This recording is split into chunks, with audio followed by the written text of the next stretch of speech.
Alright, Infernal Blessings, we are back with another video. Alright, before I begin, a couple quick announcements.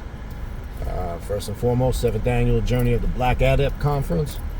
That will be taking place October 31st to November 3rd. We kick it off on Halloween. Our opening graveyard ritual, which will be fun. Anyway, well, for the most part, fun. And then followed by a quick coffee and donut social at Dandy Donut, some of the best donuts you can get down here in South Florida. A little social afterwards just to kick it off, everybody get familiar with each other for those that are going to be able to make it. And then Friday and Saturday, we get right into it with classes, workshops, presentations. On Friday and Saturday evening, there will be a group ritual followed by a group dinner on both nights. And then on Sunday, I'll be doing a question and answer session from noon to 4 p.m. to close out the event. And that will complete the 4-day event. You can sign up for that now, either attend live and in person, or you can attend virtually.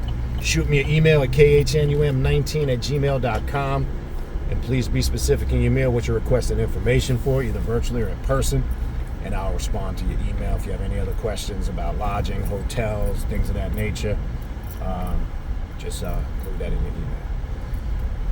For those that did sign up, let me just put that out there. If you're watching the video, especially if you come in previous years, you know the week of the conference, you'll get a digital itinerary with the whole lineup, with the presentations, what's going to take place on each day, what rituals, this, that, and the other. So you'll get everybody that signs up will get their digital itinerary. Even if you sign up virtually, you will also receive a digital itinerary so you can keep track of what we got coming up through that 4-day event. All right. Also, if you would like a spiritual reading or a consultation, I offer various different readings. I offer Klapothic demonic readings, shadow work readings, which is always a great place to start if you're a newbie, or even if you just need some guidance. Maybe you got some shit going on in your life you need clarity on. Maybe you want to see if there's any blockages there, aspects of the shadow or the hidden self you're not addressing. Shadow work reading is the way to go. Deity readings to see what gods, goddesses, and demons walk with you. That tends now to be the hot topic or type of reading. It just changes with the ebbs and flows. The Egyptian oracle readings were hot for a minute,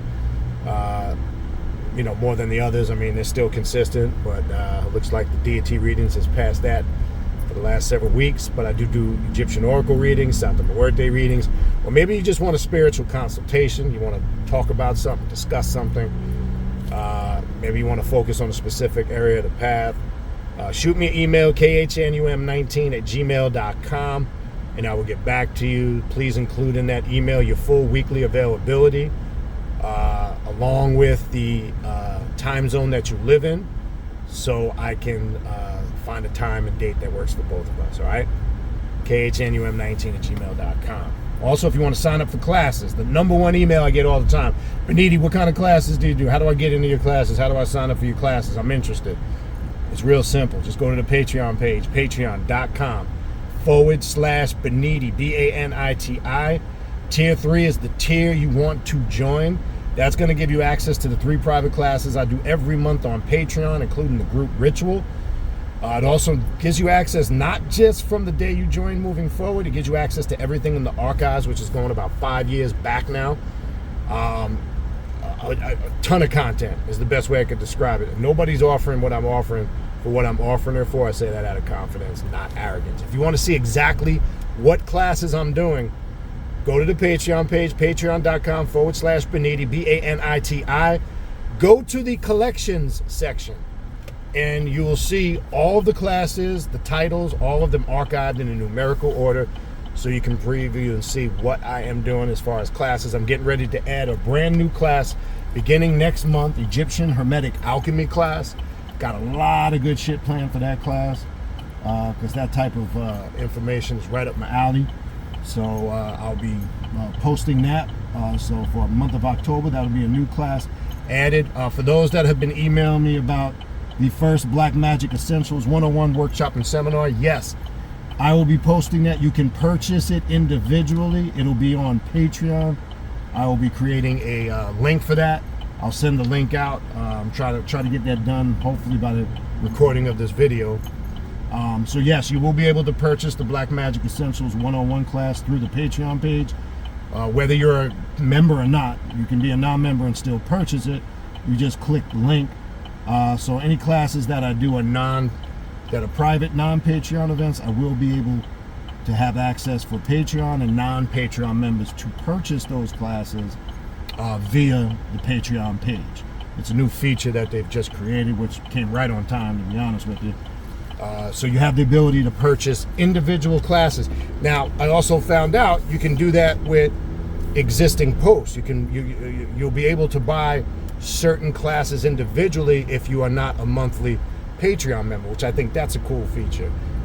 So I personally, in my opinion, it's cheaper and better. You're better off just being that monthly member. It's gonna come out cheaper because obviously it's gonna be more expensive if you buy individually, but you got people that prefer to do that for certain reasons, whatever. But it's still economically and financial wise, it's going to be better to have that tier 3 monthly membership. But anyway, it gives me a little more flexibility. It gives you guys who follow my platforms, it gives you guys a little more flexibility and options, which is cool. But I will be making the Black Magic Essentials 101, the first one. Still struggling with the date, people. Be patient with me for the second one. It's just I got a lot going on right now, and my little guy's travel hockey season kicks off this weekend. So from September to the end of February, first week of March, it gets crazy. But I'll get it up. We're going to get it in. I just got to really make sure I find a solid concrete date. All right, so that'll be available. If you are interested, I'll send that link out as soon as it's available. The Hip Hop Occult Show is going to go down this Friday the 13th. So the next Hip Hop Occult Show will be this Friday the 13th right here on Primordial Chaos YouTube at 8 p.m. Eastern Standard Time. Dis One will be joining us, producer extraordinaire out of Philly, Brother Taja, the host, myself. All three of us will be now pretty much hosting this show regularly. We got a good show. You've seen the preview, the promo. I put it up on the platforms. OGC, the legacy of the original gun clappers, Black Moon, Buckshot Shorty, and the legacy of Sean P, aka Sean Price, which that's his foundation with Helter Skelter, Black Moon, that whole OGC clique. And we're gonna get into more things. We're gonna review LL Cool J's new album that just dropped recently in the last several days or week or so, which is getting a lot of critical acclaim. I listened to the whole thing. I'll give you my thoughts on that on the show. So check that out this Friday night, 8 p.m. Eastern Standard Time. Myself, Dis One, and Brother Taja. Also, don't forget to check out the social media platforms on Instagram, Primordial Chaos 9, Facebook, Primordial Chaos 2 words, TikTok, primordialchaos3.com on TikTok. That's the way to keep up and abreast everything that I'm doing. And also, don't forget to check out the Primordial Chaos podcast, available on Spotify and all major podcast platforms. The direct link to the podcast, my contact email address, the social media pages, the direct link to the Primordial Chaos Patreon page to sign up for classes. All that information is in the description box of this video that you are watching right now. You see the title. What happens when the lights go out? When the lights go out, then what? What am I referring to? This topic, death, has always mystified people. It's always scared people. It's always created fear in certain people. Some people have had infatuation with it. And then there's people like us who truly understand it from a spiritual perspective. I've done some videos here and there on and off on this topic. But in my recent work, and especially we've been dealing a lot with the death current in the necromancy class. We had a great class this past Saturday. I know some of you surprisingly reached out, a decent amount of you reached out because there was some stuff we did in the previous classes and I didn't get the response. Some people were supposed to reach out. But anyway, so it's been a heavy topic. Now, I like to think those of us on the occult or the left-hand path, we have a better understanding of it. A lot of people stay in dogmas, religions of indoctrination and programming based on fear. Now, as we know, really that's the core concept they use in the three major monotheistic religions. Okay? It's be a good boy and be a good girl. If you do that, you don't have nothing to worry about and fear. But they never really were able to explain to us what happens really after you die. Right? There's a lot of mythology in all of those systems. Even outside of monotheistic religions of Islam, Christianity, and Judaism. Okay? You know, we're told bullshit like in Islam, you know, there's Jahannam and Jannah, paradise. And whether it's Islam, Christianity, or Judaism, talking about going to this place called heaven, which they get the English word heaven from the Greek word haven, which just means a place of hiding or enclosure. I told you they play a trick with the words that you really have to pay attention to, okay? You really have to pay attention to, okay? And in these places and in their description, whether you're reading the Bible or the Quran, there's nothing in there, quote unquote, of a heavenly origin. It talks about streets of gold, green silk robes, milk and honey. As I've said to you guys before, there's nothing described in there that you can't get on earth. So what does that mean? Who's the real writers of these books and Bibles? Because I don't see anything in there. If this is what heaven contains and I can obtain it here on earth, then what are we really talking about? Is this something that was man-made, fabricated, spooked out into some mythological story? Most definitely. So we're told there's this place called heaven that we're going to go to in these religions. Doesn't tell us what kind of form we'll be in, right? We don't really have much information on how that's going to go down. All we get is a bunch of mumbo jumbo. Well, you know, when that time comes, you'll know, and God will reveal his plan. You know, we get spooky shit. Because the reality is, as I said before, nobody really knows. Right? Yes, I know over the years people have claimed to have near life-death experiences, and they've always, I'm a little skeptical on that sometimes because they always describe seeing some light, being called to the other side. And I believe some of it is genuine and some of it is pure bullshit. So there's not really one particular,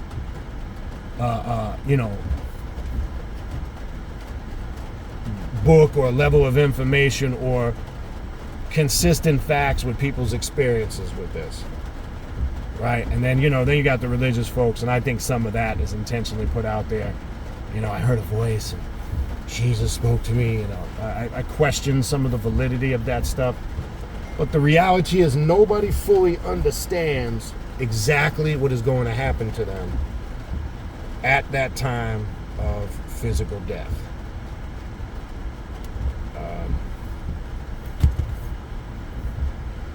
So the reality is, okay, if we were honest with ourselves, okay, the reality is we don't exactly know quite what's going to happen word verbatim. And this is the reason that is one of the fueling sparks of why we seek knowledge. Let's just be honest and real with ourselves.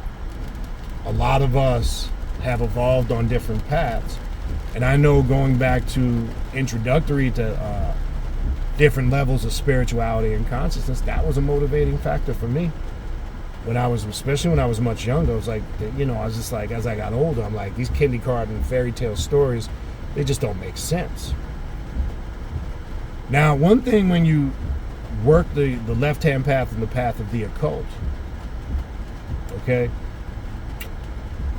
the reality is this, and I'm going to put it in its most simplistic form. The reality is we, first and foremost, if we're working with the clip hop, right, when we're working with the gods and goddesses of the void and the abyss, one of the things you learn with some of these archetypes, especially somebody like Samael, or if you're doing work with the death current, say with an archetype like Santa Muerte, any gateway deities like Ampusla, aka Anubis, any of the barons in Voodoo or Voodoo, as I've mentioned to you guys before, those who really are connected to the death current, it's not to just, this gloom and doom and all this dreary negative shit, this, that, and the third. You'll find people that are really, truly connected to the death current have a great appreciation for life. It's actually the reverse. Sometimes people think, somebody that deals with necromancy and the death current, they're just very somber, dreary, just whacked out people. No, that's that stereotype shit you see that's promoted, whether it's on the internet and sometimes in books and movies and media and shows and all that stuff. Okay? It's the complete opposite. Because to truly understand what is going to happen, one has to go into their work, through their ritual work and spiritual work, their meditations, their out-of-body experiences, their astral travel, to get those answers for themselves. Okay? And it's unique for everybody, so it's not going to be exactly the same for everybody. I know religions, that's part of the conformity and the control, to make you think everybody's going to go through the same exact process when they transition. It's like they created this blueprint that this is how it's going to happen for everybody. And as I told you guys before in the past, when it comes to, for an example, this judgment scene, Day of Gathering, they took that from the ancient Egyptians. In the opening of the mouth ceremony, the weighing of the scales, when you see that depicted in ancient Egypt, your good deeds weighed against your quote-unquote bad deeds. So what we learn when we're on this path, first and foremost, is to embrace the death current and release the fear and all of the unknown things about it that created that fear. Okay? So we embrace that. We understand it's the doorway or the gateway to the next step in our spiritual evolution. Okay?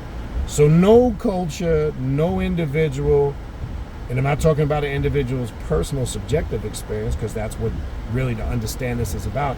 Each individual has to come to that subjective experience through their ritual work and understanding this. But nobody exactly knows exactly verbatim for detail exactly what's going to happen to you. That's just facts. Okay? Anybody that says outside of that's full of shit. They're just trying to, find ways to make it sound deeper or heavier than it is. Which takes me now to something I know I've mentioned a few times here and there, I believe. There's a lecture that Alan Watts did on death. And in there he says, which I found very interesting when I came across it a few years back, he says, what if you went to sleep and the lights went out and that was it? And he paused, and you could hear the silence in the audience.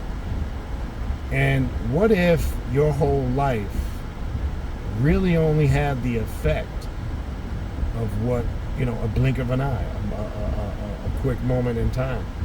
And even if we've calculated that time by linear time, 80, 90 years, 70 years, whatever, he said, what happens if the lights go out and that's it, it goes dark? So it made me think when I heard that, I said, it's very interesting. It made me immediately reflect on the void and the deep and the state of nothingness, which all things emerged from a state of nothingness, right? And in order to have something first, as we know, basic metaphysical principles teach you must have nothing first in order to have some, or the sum of the thing. So I kind of looked at that, even though when he was speaking on it, I'm not saying he was speaking on the void, the abyss, and Leviathan energy, but it made me go to that on our path, because is he saying, in essence, what if we just go back into that state of nothingness? Then what? Do we reincarnate? What form do we go into when we make that transition? And as I said before, when you break it down, as you were birthed into this universe, you went from a gas to a liquid to a solid. So it's important to understand that process. when we're trying to understand how does a being of energy and light make the transition. Well, as the vibrational frequency slows down, it goes through those different transitions or forms or metamorphosis, right? So if the lights go out, do we just become pure energy? And what do we mean by that? What, does it have any shape or form? Is it outside of shape and form? Is it a certain aspect of existence, right? These are the questions we have to really start asking ourselves. Can we see like we see with the physical eyes when we're in that form, etc., etc.? These are questions that we really have to answer for ourselves, okay? So the reality is, once we're able to demystify death and remove the spookism, okay, it just made me think, one, you'll never come, as I just said a few moments ago, and get the full answer to that in this existence of person, place, or thing. That's why I said your ritual work and your spiritual practices will open the doorway to that greater understanding. Okay? That's the reality. And this is why it's important to be consistent in your spiritual and your ritual work. Right? You'll never get the answer and the understanding into that of reading books. I know there's a lot of books out there and stuff. You could probably gather a ton of books on it. Right? A lot of it, though, is theory and speculation. Right? Some of it can add up to make some sense. But at the end of the day, this is something you must come to a personal understanding of it and come to the realization of it on your terms. Because you might read something about it, etc., hear something about it, whatever. And you might like it, the explanation you get, and for whatever reason, that's cool and everything, but it doesn't become a reality until you validate it. So when Alan Watts said, well, if the lights go out and that's it, then what? I thought about it. I said, you know what, that's fucking deep. Do we just fade into oblivion? Do we just go into this state of nothingness? And if that's the case, a lot of the shit that they've enforced upon us and told us that we should uphold to the day we die was a bunch of horse shit, bullshit. So they knew from the get-go, but they didn't want to reveal it to the masses, as a whole. Now, I've said this before. Myself and others like me have gotten the answer to that question. What exactly happens to us at the moment we transition? I wouldn't even waste my time going in depth and explaining it, because you can't accept that if you haven't had that same experience. And something like this, one must raise themselves up to their own personal experience and get clarity on this, as opposed to somebody else's perspective or clarity. So I don't even waste my time going into that. But I didn't obtain the answers to those questions by just reading books, by just doing certain things that I thought, whether it was repetitively or not, were going to give me the answers that I needed to a lot of things in spirituality and spiritual practice. That's not what did it. What did it in getting the answer to questions like this was quite simply being consistent in my ritual work, because that's where you receive, quote unquote, your revelations, your personal messages, this, that, and the other. Okay? So, one, things will only change for us when we change our way of thinking. The old ways of thinking and all these old, really expired, played out ways that they still try to consistently feed us, days is over. People seeing through all that bullshit. And this is a path of non-conformity, so you can't be in alignment with everything they throw out there to us, whether that's through social media, the internet and TV, and then turn around and claim you're not being indoctrinated or programmed, or yeah, that doesn't affect me. Oh, what you're saying about that is untrue. But at the end of the day, everybody's affected by it. Okay? Whatever they put out here and pump in this society, in this world, on this planet, everybody's exposed to it to a certain level or degree. I know some people are like, I'm conscious, so I can visit. You're still subjected to it to a certain degree. Okay? So the necromancy, if we're dealing with something of a nature dealing with spiritual necromancy, working with the death current, trying to understand this thing called death, etc. One of the things that our ritual work focuses on is removing the fear. The fear's got to be removed first. I don't care, and it's going to be on levels. Everybody at some point, or even to the current moment as I'm speaking, have always had a fear of what we call death. Okay? So, long story short, this is an answer, if you really want clarity on it, that you have to work spiritually towards to get that, to get that understanding. All right? But I think you get the point. Again, what if when the lights go out, then what? What's next? Ask yourself that question. Are you prepared? And when the spirits speak to you to communicate clarity on it, make sure you're listening with an attentive ear. Okay?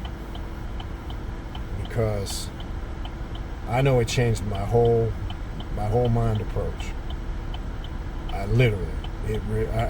remember when I really indulged in this topic and got clarity on a lot of things. Things changed drastically. Things seriously changed. So again, the reality is, I don't care what culture, what spiritual system, what so-called holy book of scripture or individual claims, but nobody can tell you exactly what happens to your word verbatim when you physically transition. Okay? Other than that, I just wanted to run through that quick tutorial. Hopefully that helped you out. So again, if you need to reach out to me for a spiritual reading or a consultation, if you are interested in signing up for Primordial Chaos Patreon classes, or you need a direct link to my email, the social media pages, the Primordial Chaos podcast available on Spotify and all major podcast platforms. All of those direct links are in the description box of this video that you are watching right now. That's going to do it for me. I'm going to wrap this up. Hopefully this video helped. Infernal blessings, and we will talk soon.